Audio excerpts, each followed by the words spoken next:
Maria Morena. At eto na ang tambayan ng mga mahilig saan.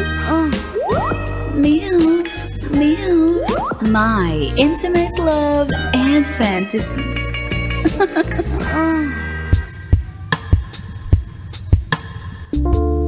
At eto na ang tambayan, ang MILF.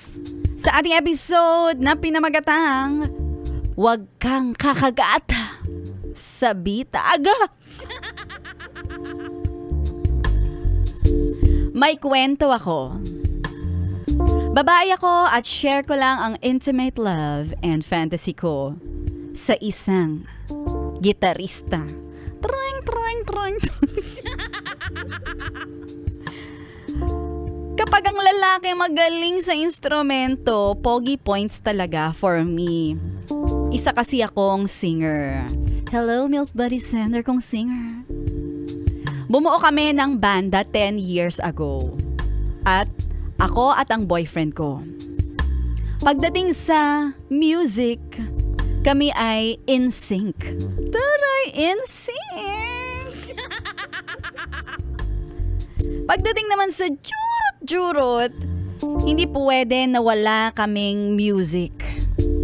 Naka-maximum pa ang volume para intense ang sagupaan.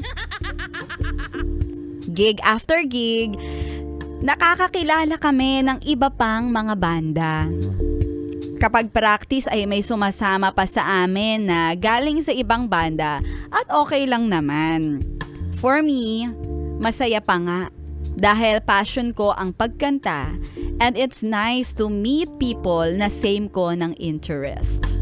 Same interest. Ay! Kaso, napapansin ko na nagseselos ang boyfriend ko kapag nakikipag-usap ako sa ibang banda. Na parang sinasabi niya sa akin, huwag ka nga makipag-usap sa iba. Paano yun?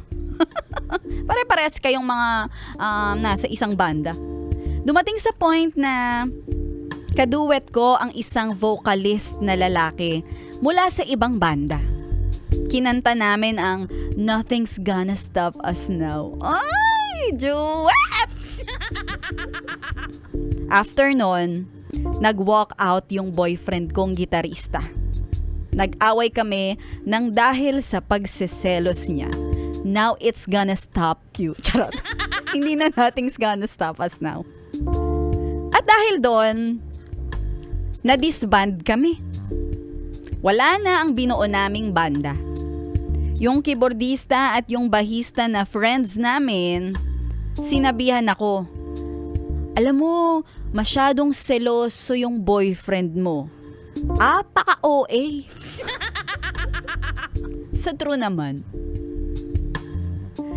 Nagkaanak kami ng boyfriend kong gitarista. Naudlot ang passion ko na kumanta. After 10 years, eto na, naghiwalay kami. Tapos siya, pinagpalit ako sa babaeng walang anak. At kung alam ko lang na ganito ang mangyayari, sana yung sarili ko ang sinunod ko noon, hindi na lang ang mokong na yon. May point ka dyan.